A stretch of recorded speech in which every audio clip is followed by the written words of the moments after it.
रहेंगे। और ऐश ने तो सीधा बोल दिया था पिछले वेबिनार में, अगर सुना होगा शायद आपने भी, उसने सीधा बोला ऐश ने कि आई एम सॉरी कि बहुत सारे जो डिजिटल बिजनेसेस हैं वो बंद होने वाले हैं ऑन पैसिव की वजह से। ठीक है, उसने सीधा ये बोला है कि उनका इतना ये गो डैडी ये जितने बिलियंस डॉलर की कंपनी है ये बंद होने वाली है, क्योंकि इन्होंने कभी किसी को पैसा ही नहीं दिया। से एक जो सबसे बेनिफिट होगा, जितने भी गो फाउंडर्स हैं, ऑन पैसिव के पार्टनर्स हैं, उनका कहीं ना कहीं देखा जाए तो जो पे पैकेट है बहुत ज्यादा इन्फ्लेट हो जाएगा, क्योंकि अगर डिस्ट्रीब्यूशन और ज्यादा नहीं होने वाली है और लोग नहीं आने वाले हैं, तो इसका इंडिकेशन ये कहीं पे है कि ये 50% 60% भी बढ़ जाएगा, मेरे को ऐसे लग रहा है। जी बिल्कुल बिल्कुल ऐसे ही है। बिल्कुल देखो वो ऐश का कहने का मतलब ये था कि जितनी, क्योंकि आज अगर सारा कुछ देख लेना इंटरनेट, तो झगड़ा ही सिर्फ ट्रैफिक का और डाटा का है। ठीक है, सो अब क्या हो रहा है कि ऑन पैसिव का इतना डाटा और ये सारा कुछ पहले ही आ चुका है कि इसकी वैल्यू इतनी इंक्रीज हो गई है कंपनी की, ऑलरेडी हो चुकी है। ठीक है ना, अब अगर हम फेसबुक देख लें या गूगल देख लें या अमेज़न देख लें, ये क्यों इतनी बड़ी हैं? क्योंकि इनके पास लोग ही इतने आ गए, इनके पास फेसबुक पर लोग ही इनके पास आ गए कि ये बिलियंस ऑफ डॉलर की कंपनियां बन गई। अब ऑन पैसिव के पास क्या, वो पहले से सारा कुछ है। कोई भी कंपनी है जितनी भी घूम रही है, लॉन्च से पहले इनके 5-5, 10-10, 20-20 एम्प्लॉय थे सिर्फ। आज ऑन पैसिव के पास क्या 1000 प्लस तो एम्प्लॉय हैं, उसके बाद 2.5 लाख फाउंडर हैं आज की डेट में, जो किसी के पास नहीं थे। कस्टमर मतलब कि फाउंडर मान लो कस्टमर है। लॉन्चिंग जब ये लोग बना रहे थे, फेसबुक लगा लो, गूगल बना लो, ये बना, इनको 3-4 साल तो समझ ही नहीं आया कि हम अपना पैसा कैसे जनरेट करें, क्या करना है। और ऑन पैसिव इतनी बड़ी लॉन्च से पहले ही हो चुकी है कि इसलिए ऐसा कहता है कि हमें अभी जरूरत ही नहीं है हमें फाउंडर बनाने की, जो हम सोच रहे थे कि पहले कि कुछ चलो 3 साल के बाद करेंगे, कुछ भी जरूरत नहीं है। ऑलरेडी सब कुछ सेट है, एवरीथिंग डन है। इंटरनेट पे मतलब भूचाल आने वाला है जैसी ऑन पैसिव लॉन्च होने वाली है। और इतना पैसा जनरेट होने वाला है, जो ये कंपनियों को 3-3, 4 साल में जब बिलियन डॉलर की कंपनी बनी, ये यूनिकॉर्न बनी, ठीक है ना, वो तो पहले दिन से ही ऑन पैसिव करने जा रही है।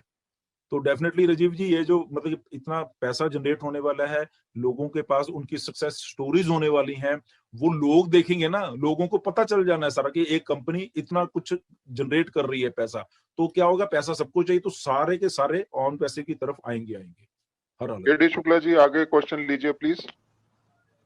Yes sir. मेरे ख्याल में चैट बॉक्स ओपन किया क्या जैसे जी आपने फिर से, क्योंकि लास्ट क्वेश्चन तक हम आ गए थे। Okay, yes yes yes sir. 5 महीने में हम लोग करोड़ों कमा सकते हैं क्या सर, प्लीज बताएं, हम लोग बहुत कर्जा में हैं। आपके जितने भी लोगों के हैं सब कर्ज उतरने वाले हैं, बस आप पेशेंस रखिए, बस इतना ही कहूंगा आपको। एक बहुत बढ़िया एक बिजनेस दिया जा रहा है, बहुत ही कम वैल्यू में, ओके, बहुत ही कम वैल्यू में करोड़ों का बिजनेस दिया जा रहा है आपको।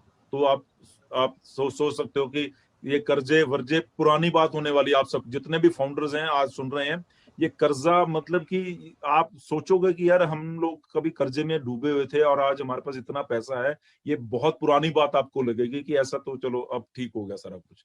तो ये बहुत कुछ होने वाला है सर। ये पिछला जो क्वेश्चन अभी फाउंडर वाला चल रहा था उसमें थोड़ा कंफ्यूजन है मेरे को जी। तो मैं पूछना चाहता हूँ, जैसे जितने भी सॉफ्ट लॉन्चिंग और लॉन्चिंग के पहले जितने भी फाउंडर बन गए, ठीक है, उनका स्ट्रक्चर का उनको फायदा मिलने वाला है, और जितने भी लोग ऑल ओवर द वर्ल्ड आने वाले हैं बाय डिफॉल्ट उनके नीचे होने वाले हैं, जिनकी वजह से उन्हें फायदा होने वाला है। नाउ इसके बाद अगर और फाउंडर अगर कंपनी बनाती भी है तो वो नीचे जाने वाले हैं, तो बनाए या ना बनाए तो नहीं बनाने, तो इन पुराने फाउंडर को क्या फर्क पड़ना है सर?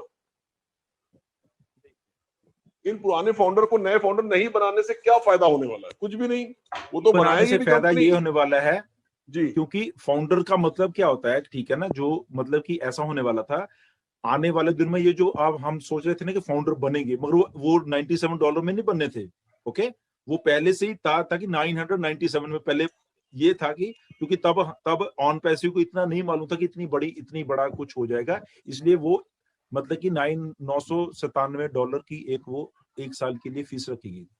हाँ, मगर डिस्काउंट दे करके, यस हाँ, हाँ, तो यस, यस, यस। मगर फिर जब, क्योंकि काम तो रुक नहीं रहा, ऑन पैसिव इतनी बड़ी होती जा रही है, तो देन डेफिनेटली ऐसा सोचा कि नहीं, ऐसा नहीं है, क्योंकि हमारी एक्सपेक्टेशन जो थी उससे तो 1000 गुना बड़ी हो गई है ऑन पैसिव, ठीक है ना। तो इसलिए उसको स्टॉप लगाने के लिए, नहीं हमें फाउंडर कोई नहीं चाहिए आने वाले टाइम में, लगभग 2-3 साल कुछ नहीं होगा, हमें फाउंडर की जरूरत ही नहीं है।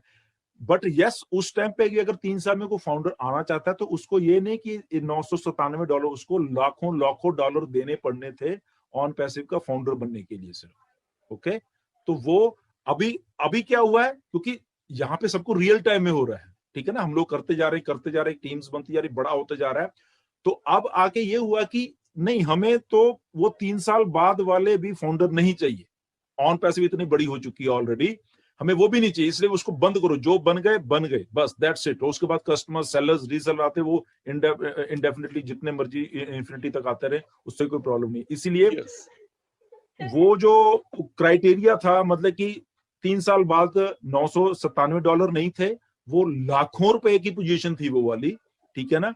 तो डेफिनेटली अभी जैसे आई थिंक पिछले वेबिनार में शायद किसी ने सवाल ये पूछा था कि शायद फॉर एग्जांपल किसी के पास आज फाउंडर की उसने 5 पोजीशन ली हुई है, तो आज से 3 साल बाद, 4 साल बाद वो कहता है कि मैं इसमें से एक पोजीशन को बेच दूं या फाउंडर बना दूं किसी को, ठीक है। तो क्या होने वाला है, तो ऐसे ने सोचा कि उसने मेरे ख्याल में यही जवाब दिया था कि तब इसकी वैल्यू देखनी पड़ेगी कंपनी की। अगर तब आज से 5 साल के बाद कई ट्रिलियन डॉलर की वैल्यू जब कंपनी की होगी, तो उसका फाउंडर जो होगा वो लाखों में भी नहीं मिलेगा। अरे सर, करोड़ों में नहीं अगर मिलेगा। आपको देनी है, यस, वो मतलब कि कई करोड़ों में वो, हाँ आना है, ये मेरे पास थोड़ी है, ले ले भैया, अगर फाउंडर बनना है, इसके बेनिफिट भी हैं आने वाले। क्योंकि बहुत सारे अभी हम सबको ऐसा लग रहा है कि ये ऑन पैसिव है और ये प्रोडक्ट्स हैं, मगर अभी बहुत सारे लोगों को ये नहीं मालूम, इसके बाद जैसे हम लोग लॉन्च होते हैं 6 महीने और साल के बाद, कुछ ऐसी चीजें कंपनीज और ऑन पैसिव की क्रिएट होने वाली हैं, जहां पे खुद जो हम फाउंडर्स हैं या वहां पे इन्वेस्ट करने वाले हैं, बड़े बड़े प्रोजेक्ट्स होने वाले हैं, वहां पे इन्वेस्ट करने वाले हैं, और वहां से फिर इनकम जनरेट होने वाली है, ऐसा कुछ और होने वाला है। तभी ये सारा कुछ इंटरनेट ऑन पैसिव करने वाली है। तभी ऐश कहता है कि ऑन पैसिव के जब मार्केट में आएगी, बहुत सारे बिजनेस उड़ने वाले हैं, बहुत सारे उड़ने वाले हैं। ये ऐसा कॉन्सेप्ट है, ऐसा कुछ दिया जा रहा है इस धरती के ऊपर, जो कि जैसे शुरुआत हो जाएगी 2021 से, ये 2-3 साल में बहुत कुछ इधर उधर होने वाला है। वैसे भी आर्टिफिशियल इंटेलिजेंस जो है ना, अगले 5 साल में 2025 तक नॉर्थ अमेरिका में, इधर सारा कनाडा, अमेरिका, नॉर्थ अमेरिका, ये सारा कॉन्टिनेंट है, 30 मिलियन जॉब्स उड़ने वाली हैं आर्टिफिशियल इंटेलिजेंस की वजह से। वो ये नहीं कि ऑन पैसिव, आर्टिफिशियल इंटेलिजेंस की वजह से। क्योंकि जहां पे पहले 10 आदमी काम करते थे, वहां पे एक आदमी काम करेगा, वो दिमाग आर्टिफिशियल इंटेलिजेंस लड़ा के वो एक आदमी काम करेगी। और ऑलरेडी मार्केट में बहुत कुछ आर्टिफिशियल इंटेलिजेंस से जरिए हो भी रहा है, ठीक है ना। तो नई जॉब भी क्रिएट हो रही है उसी की कारण। अब जब, हाँ, नो डाउट, वो उसको आर्टिफिशियल इंटेलिजेंस को समझने वाले लोग कॉलेजेस में, स्कूल्स में डिग्री शुरू हो गई है, ठीक है ना। नेचुरली वो जॉब क्रिएशन भी होगी, मगर एक बार वो झटका लगने वाला, सबको जॉब्स उड़ने वाली हैं। देन वो जो पढ़े लिखे लोग आएंगे, उस चीज को मैनेज करने वाले होंगे, वो फिर वो मार्केट में आने वाले हैं। तो 30 मिलियन जॉब्स 5 साल में उड़ने वाली है। अच्छा सर, एस सर ने बिल्कुल क्लियर कट कहा था कि अब हम फाउंडर कभी नहीं बनाएंगे, ना ही हम कभी वॉल स्ट्रीट या कभी नेस्डेक वगैरह में ऐसी चीजों पे हम कभी नहीं आने वाले हैं। और यही फाउंडर हमारे लिए जितने हैं वो मोर देन सफिशिएंट है, हम इतने बड़े बन चुके हैं और इन्हीं के